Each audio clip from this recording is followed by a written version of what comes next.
Hello guys, we like my video so subscribe my channel. So आज के हम इस वीडियो में आप सभी के सामने डिस्कस करने वाले हैं पिकार्ड मेथड के बारे में। Picard method ordinary differential equation को सॉल्व करने के लिए यूज़ किया जाता है। पिकार्ड मेथड के अलावा ऑर्डिनरी डिफरेंशियल इक्वेशन को सॉल्व करने के लिए हम और भी दो मेथड का यूज़ करते हैं, टेलर मेथड और आइलर मेथड। टेलर मेथड और आइलर मेथड के बारे में हम आप सभी के साथ डिस्कस करेंगे नेक्स्ट वीडियो में। पहले हम पिकार्ड मेथड का हम पिकार्ड मेथड का पहले जनरल डेरिवेशन देखेंगे, इसके बाद इसको एक एग्जांपल के थ्रू और ब्रीफली समझेंगे। So let us start. Picard method.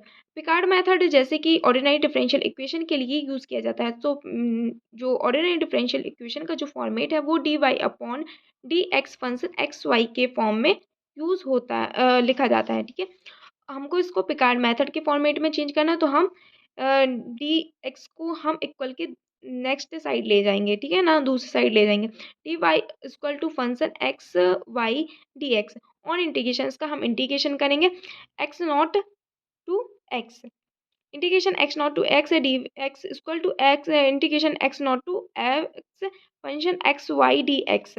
इसका इंटीग्रेशन किया हमने, देन वाई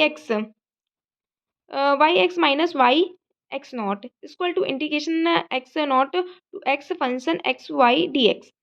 देन हम एफ एक्स को वाई लिख सकते हैं एंड वाई एक्स नॉट को हम वाई नॉट लिख सकते हैं equal to integration x naught to x function x y d x.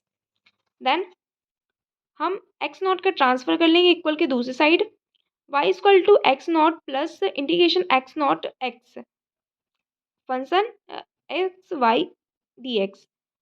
अगर हम ये हमारा क्या हो जाता है पिकार्ड मेथड का एक फॉर्मूला।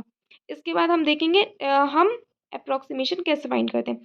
तो हमको जैसे पिकार्ड मेथड में फर्स्ट अप्रोक्सीमेशन फाइंड आउट करना है। तो approximation first y one equal to y naught plus integration x naught to x function x y naught d x. यहाँ पर चेंजेस क्या हो जाएगा, जो हम वाई लेंगे वो क्या होगा, वाई नॉट होगा एंड डी एक्स। इसको हम सॉल्व करेंगे तो हमारा फर्स्ट जो अप्रोक्सीमेशन होगा वो आ जाएगा। नेक्स्ट हम बात करते हैं सेकेंड अप्रोक्सीमेशन पर। सेकेंड अप्रोक्सीमेशन के लिए हमको y इक्वल टू 2 लिखेंगे equal to y naught plus integration x naught to x function x y y one d x. मतलब हम जो हमारा फर्स्ट अप्रोक्सीमेशन आया था उसकी वैल्यू हम किस में रख देंगे, सेकेंड अप्रोक्सीमेशन में। एंड देन हम इसके बाद इसका अप्रोक्सीमेशन फाइंड आउट करेंगे, उसको हम क्या बोलेंगे, सेकेंड अप्रोक्सीमेशन। थर्ड अप्रोक्सीमेशन की बात करते हैं, y three equal to y naught plus integration x naught to x f x comma y two, मतलब second approximation and d x. और हमको वाई की वैल्यू पे हम क्या रख देंगे, जो हमारा सेकेंड अप्रोक्सीमेशन की जो वैल्यू आएगी वो हम कहाँ पर रख देंगे, वाई पर रख देंगे। इसी तरह हम और आगे बढ़ते चलेंगे। अगर हमको इसका जितना भी मतलब नियरेस्ट अगर हम अप्रोक्सीमेशन चाहिए तो हम मैक्सिमम टाइम कर सकते हैं इसके आगे भी कंटिन्यूसली, ठीक है ना। जितना हम आगे करते जाएंगे हमको उतना ही एक्यूरेट वैल्यू मिलेगा, लेकिन हमको एटलीस्ट 3 अप्रोक्सीमेशन फाइंड करने ही करने हैं किसी भी क्वेश्चन में हो। ओके, सो हम अब एक एग्जांपल ले लेते हैं इस पिकार्ड मेथड को।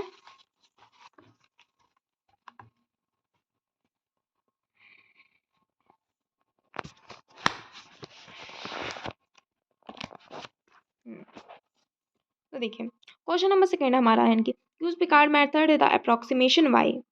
हमको वाई का अप्रोक्सीमेशन निकालना है when x point one and x equal to 0.1 and x 0.2 पर हमको क्या निकालना है, वाई का अप्रोक्सीमेशन। हमारा क्वेश्चन क्या है, d y upon d x equal to x plus y and ये जो वाई है वो क्या है, वाई नॉट है एंड ये जो एक्स है वो क्या है, एक्स नॉट इक्वल टू 0 है। ठीक है, जो हमने पीछे यहाँ पर फॉर्मूला बनाया है, ठीक है।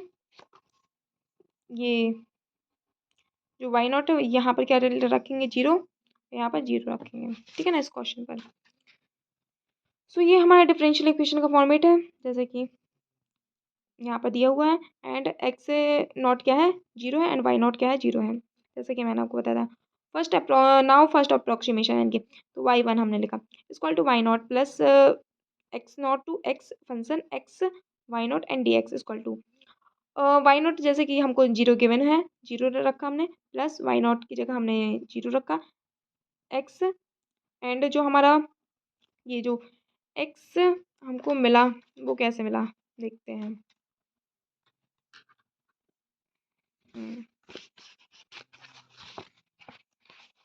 तो देखिए यहाँ पर हमको क्या दिया हुआ है, x कॉमा वाई हमको क्या दिया हुआ है,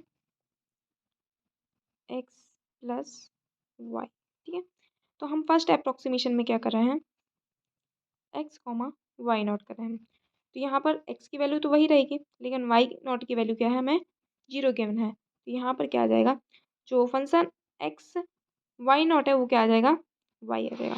तो यहाँ पर वही चीज़ लिखी गई है।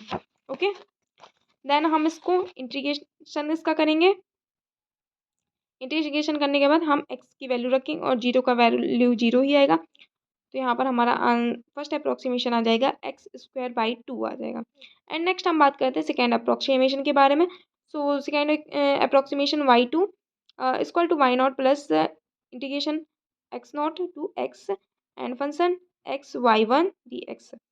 सो जैसे कि गिवन है y0 हमको 0 दिया हुआ है तो हमने 0 रख दिया, x0 0 दिया हुआ है तो हमने 0 रख दिया, इंटीग्रेशन x है ना, और यहाँ पर ये हमारा f(x)(y1) आ गया। देखते हैं कैसे आया हमारा, देखिए f(x)(y1) हमको निकालना है। ठीक है, तो हमारा जो फंक्शन दिया हुआ है हमको वो क्या है, मैंने x प्लस y1।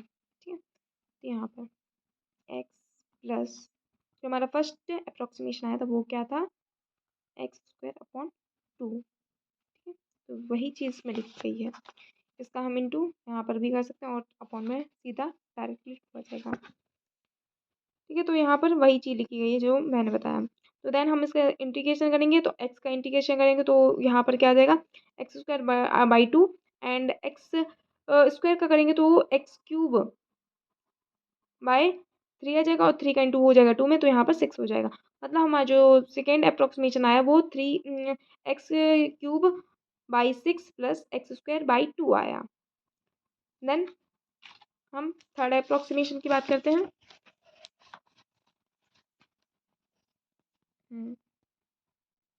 देखिए ये जो हमारा थर्ड अप्रोक्सीमेशन है y0 plus integration 0 x to x and x plus, जैसे कि मैंने आपको बताया था कि हमको सेकेंड अप्रोक्सीमेशन रखना पड़ता है, तो हमने यहाँ पर सेकेंड अप्रोक्सीमेशन को पुट कर दिया y के प्लेस पर एंड देन इसको हम इंटीग्रेट करेंगे। सो x की वैल्यू क्या आ जाएगी, x² आ जाएगी। ठीक है ना, एंड जो फर्स्ट x है उसकी क्या आ जाएगी, x²/2 आ जाएगा एंड जो सेकेंड है इसके बाद वो क्या आ जाएगा, x⁴ आ जाएगा और अपॉन में क्या आ जाएगा, 4 आ जाएगा, 4 का इंटू हो जाएगा 6 में, तो यहाँ पर क्या हो जाएगा 24 हो जाएगा। एंड देन x²/2 को इंटीग्रेशन करेंगे तो यहाँ पर x⁴ हो जाएगी और अपॉन में 3 नीचे आएगा तो 3 का इंटू हो जाएगा 6 में, तो यहाँ पर 6 आ गया। ठीक है, इसके बाद हमको क्या करना है, इनके जहाँ पर भी जो हमारे पास सेकेंड थर्ड हमने अप्रोक्सीमेशन फाइंड करे थे वहाँ पर जो x की प्लेस है वहाँ पर हमको 0.1 रखना है एंड इसको कैलकुलेटर के थ्रू इनकी इसको कैलकुलेट करना है। तो यदि हम फर्स्ट अप्रोक्सीमेशन में 0.1 को पुट करते हैं तो हमारा सॉल्व करने के बाद 0.05 आंसर आता है। देन सेकेंड अप्रोक्सीमेशन में भी हम 0.1 को पुट करते हैं और इसको सॉल्व करते हैं तो हमारा जो 0.05167 आता है ये आंसर। आप सभी करके इसको देख सकते हैं। देन हमारा थर्ड अप्रोक्सीमेशन इसी टाइप से आता है, करते हैं तो हमारा क्या आएगा, इस पे हम ये जो हमारा इक्वेशन है इसमें हम 0.1 की वैल्यू रखेंगे तो हमारा क्या आएगा आंसर 0.0517। एंड देन नेक्स्ट हम वैल्यू की बात करते हैं जिसमें हमको फाइंड करना था 0.2 पर। देन फर्स्ट अप्रोक्सीमेशन पर हम 0.2 को पुट करेंगे तो हमारा आंसर आएगा 0.02 एंड सेकेंड अप्रोक्सीमेशन में हम पुट करेंगे 0.2 की वैल्यू तो हमारा आंसर आएगा 0.0213 एंड नेक्स्ट थर्ड अप्रोक्सीमेशन में यदि हम अपनी वैल्यू को पुट करते हैं 0.2 को देन हमारा आंसर आएगा 0.0213 9।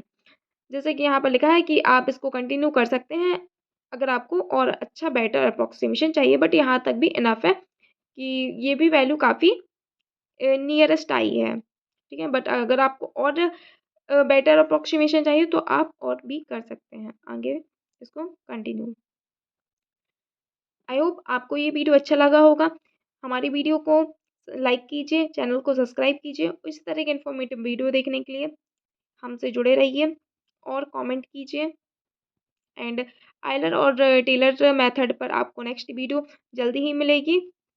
तब तक के लिए बाय बाय।